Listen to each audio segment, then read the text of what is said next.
Sanibonani guys, igama uNqabileni Phethela Mazwibela eIthonga ngomhla ka-25 September. UMakhumalo-ke guys sengathi uzalelwe yinja endlini. Uhambile-ke waya kuNokwanda eyobuza phela ukuthi uYengwayo uye ngakuphi ngoba phela ubekade sefuna ukukhuluma naye amncinge ngale ndaba yokumisa phela enduneni. Hhayi uYengwayo umane wagijima kuqala wafika waya kwinduna khona nje uMakhumalo engekabi nethuba nje lokuthi axoxe naye. Ubuzile kuNokwanda ukuthi ufunani kuYengwayo, washo ukuthi kumele sikhulume. Wathi mayelana nani? Wathi hhayi lento iphakathi kwami naye. Wathi hayi bo, ongitshele wesisi, kanti umnyana wami khona into ayenzile embi? Wathi cha, hhayi. Wathi pho ba, wena owenza into embi? Wathi nami angenzanga lutho. Wathi okay, kulungile-ke, bengithi uzongitshela bese ngiyakusiza-ke, manje uma uthula-ke nami ayikho into engizoyenza. Hhayi, umane nje wabona uMakhumalo ukuthi kahle kahle umuntu ongamsiza kulolu bisha asengene kulona uNtanzi. Mengase nje agoqe uNtanzi amtshele ukuthi lalela, hamba ufike uqamba amanga laphaya, usho ukuthi mina nawe kaze sathandana kuzoba lula. Kanti he, akabuzange langena. Ube ukufika nje laphaya kuNtanzi wamfica kahle ubhuti evele naye ey'thukuthelele iy'ndaba zakwakhe. Phela nakhu uZama akafuni ukumkhulumisa, yonke into ayishoyo kuzama uZama akafuni ukuyizwa. Manje-ke naye ubhuti nje uthukuthele. Ufikile kuMakhumalo wamtshela ukuthi bengicela ungisize bandla, nakho ngizolahlekelwa umndeni wami engiwusebenzele kanzima kangaka. Ngicela uhambe uye lapha kwinduna uyitshele ukuthi mina nawe asikaze sithandane. Wathi uNtanzi, yeyi wentombazane, kalinge nje mina ungijwayele kabi. Lalela, uwedwa kule ndaba, angithi wena ubutshikoza iqolo laphaya usithela ngomnyango ngikuncenga ngikulandelela. Namhlanje usuyabona ukuthi kuyakushubela usuzala kumina. Yeyi, khathele mina ukube isicashalala sakho. Uwedwa, uwena undlalile lo mbhede lala kuwona.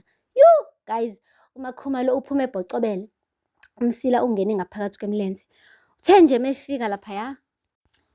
nje mefika-ke laphaya guys uMakhumalo, hhayi impela umkhandlu ubusukade uhleli ulinde yena. Hhayi bo guys, uYengwayo wamneka uMakhumalo. Washiya kangalazi. Usho kahle nje ukuthi lo bekade abhizi noNtanzi. Emzini wale koYengwayo isithunzi sethu wasidicelela phansi. Kwathiwa abuphi ubufakazi balokho? Wathi lalela bukhona. Wabethatha iy'ncwadi wayifunda. Iy'ncwadi ekade y'bhalwe uNtanzi guys ziyathusa. Yazi uNtanzi mhlampe wagcine yazi wayezoba i-poet guys. Yabona nje uShakespeare, hhayi laphaya bekade egijima nabo. Ubesho nanokuthi mengilala embhedeni ngithi ngiyasuka eduze kwakho bengathi ngisho umzimba wami uyangishiya. Yeyi guys, ngabona kahle ukuthi hhayi uNtanzi la hhayi impela wayese eyithela inhliziyo yakhe phezu kwephepha la ebhala khona phela ebhalela uMakhumalo i-love letter. Wonke umuntu lapho belokhu ethe kubonakala nje ukuthi uMakhumalo lento ayiphika ayikho. Lo muntu lo obhale la, ayibo, ubhalela umathandanana wakhe. Guys, akupheli-ke lapho. Bambuzile kuMakhumalo ukuthi wena uthini-ke ngale ndaba. Waphika wama ngogalo, washo kahle ukuthi yeyi, ngimazi mina uNtanzi. uNtanzi yebo impela wayengeshela, kodwa kwaba ukufika umuzi, hhayi waphinde nje wahamba wayelale kude, wangalinge wasondela eduze kwami emva kwalapho. So nje mina noNtanzi ayazani. Waphikisa-ke bo uYengwayo wathi yeyi, nginanofakazi mina okuqanda ikhanda owumuntu ophilayo ohamba ngey'nyawo okungase angifakazele kuyona yonke lento engiyishoyo. Kwathiwa mlethe. Hhayi uMakhumalo wahlahla amehlo phela ngoba yena uke wacela uNtanzi ukuthi azomfakazela kodwa wanqaba. Hhayi kodwa akakholwanga mebona uNokwanda eqhamuka. uNokwanda-ke guys naye uzenze umuntu othukayo. Wathi Makhumalo okwenze njani la? Bambuza-ke bathi hhayi sithi awuzositshela phela ukuthi ngampela iqiniso yini ukuthi uMakhumalo noNtanzi bayathandana. Wathi hayi bo sisi, iqiniso ngempela lelo, bengingazi mina, angithi wena wathi niyasebenzisana kuphela. Bathi hayi bo abantu emkhandleni.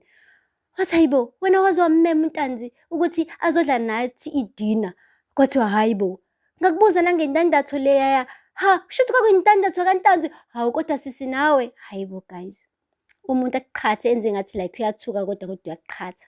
Guys, Makhumalo umane waswela umgodi nje angasawumbe fast acashe kuwona ngoba uyabona ukuthi phela hhayi bo, yeyi umbuliwe guys, uvele obala, hhayi bo.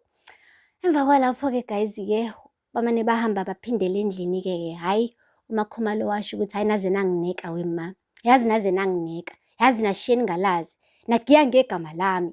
Hhayi bo guys, ushilo kuYengwayo wathi hhayi lokho ebekade sikusho nje kuncane kabi, mina bengifise ngathi nje umhlaba wonke wala ezulwini uyazi ngale ndaba yakho, umkhandlu ubumncane kakhulu. Wathi ngampela nifunani kumina? Yazi impilo yami yonke nginikele kulo mndeni. Ayikho into engayenzanga for lo mndeni. Ucathi mina ngiyayithanda le mpilo engiyiphilayo yokuthi ngikugade le khaya. Anginampilo mina ngenxa yenu. Kwathiwa yey, sicela phela. Ayibo guys, cabanga ngoba uMakhumalo bamhlawulise iy'nkomo eziwu-5. Kuthiwa akageze isibongo sakoYengwayo. Ngey'nkomo eziwu-5. Imagine ufike ushade emndenini wasemzini yabantu. Ubatholela abantwana. Kudlule umnyeni wakhe emhlabeni. Uhlale. Kuthiwa hlala ungalinge. Kudlule iminyaka. Kuthiwa ungalinge nje uthole omunye umyeni. Hlala nje kanjalo wena. Ebese emva kwalapho kuthiwa wena hayi wena ugangile sohlawula ngey'nkomo eziwu-5. Sekuwena manje okhipha iy'nkomo. Imagine guys. uMakhumalo-ke ushiwo kwathiwa akahlawule ngey'nkomo eziwu-5 and leyo ndaba leyo akavaze ayinqabe futhi akavaze ayivume. Akupheli-ke lapho guys. Sengathi uYengwayo ubone ngathi le y'nkomo eziwu-5 zincane. Umane nje waphinde wamtshela ukuthi sengathi kumele usihambele la koYengwayo. Awusesiyena wena uYengwayo. Sekumele uphume uphelele la ekhaya. Washo kuMakhumalo ukuthi hayibo, ngixoshe emzini wami. Ube ubani vele? Anginandodojeyane ezoma nifike la izongixosha mina emzini wami. Wathi njengoba ngikutshela nje unyanyisa kabi wena. Hayibo, noNokwanda wa-eda wathi ufise ngathi ngamphalazela eqolo.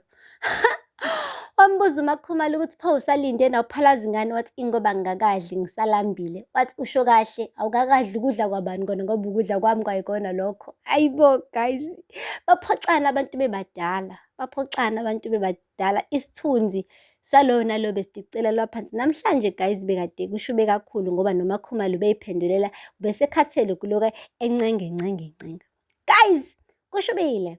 Asaziyoza la nkomo nabanye kuthiwa bahambe manje sekwanele ukuthi behlale laphaya koMagwaza, kodwa sebehlale khona bakhulisa ngisho abantwana, sebekhona ngisho nentshebe nanababhudlayo, abanye bayoqeda o-matric manje. Guys, iqiniso ngabe likhona yini? No, asazi makunje. Hayi akupheli-ke lapho guys, noSanele-ke uhambile wayogwajisa-ke uphinda emtshela phela ukuthi lalela ungalingi uNtanzi umcabanga ukuthi uyinsimbi. uNtanzi uwumuntu, uyinyama njenganathi. Ungathi ngoba nakho usugijima wayotshela yena iy'ndaba zami noZama ebese ucabanga ukuthi-ke hayi impela ufike kwaNgqingetshe. Washo-ke uphinde ukuthi hey, leya ndoda yamina nje yangikhulisa, ngiyikweleta impilo yami. Leya ndoda leya kahle uzama ukusho ukuthi uyayithanda, so ayikho into angeke ayitshele yona. Wathi-ke uboGawule ubheke mntanami, Gawule ubheke. Uyabona mewukuthi kanjani uzofana naye lowo Ntanzi. Noma kuzama impela ukuphuma ey'ndabeni zami ngoba khona okokusina kukujeqeza. Wathuka-ke uphinda kodwa futhi angafuni ukukhombisa ukuthi umincile ngoba phela nawe uzibona eyindoda ephelele. Akafuni ukubonakala sengathi-ke hayi cha, ukhala ngaphansi kwesicathulo sikaBanele. So vele-ke bona-ke siyayazi ibhifu yabo iqhamuka kuphi. Bobabili bayifunela intombi eyodwa. Kodwa-ke siyazi ukuthi ubani uqinile-ke phakathi kwabo bobabili. And uBanele I am sure ngeke avume ukuthi alahlekelwe uZama kabili. Ikakhulukazi-ke amlahlekele ngenxa kaPhinda. Hayibo guys. Kulingawa licoshwe yinkuku inkosi impela. Aphela lapho-ke guys amazwibela namhlanje. Ngakhohlwa ukusubscribe ne-like ne-comment. Until next time. Bye. Sanibonani.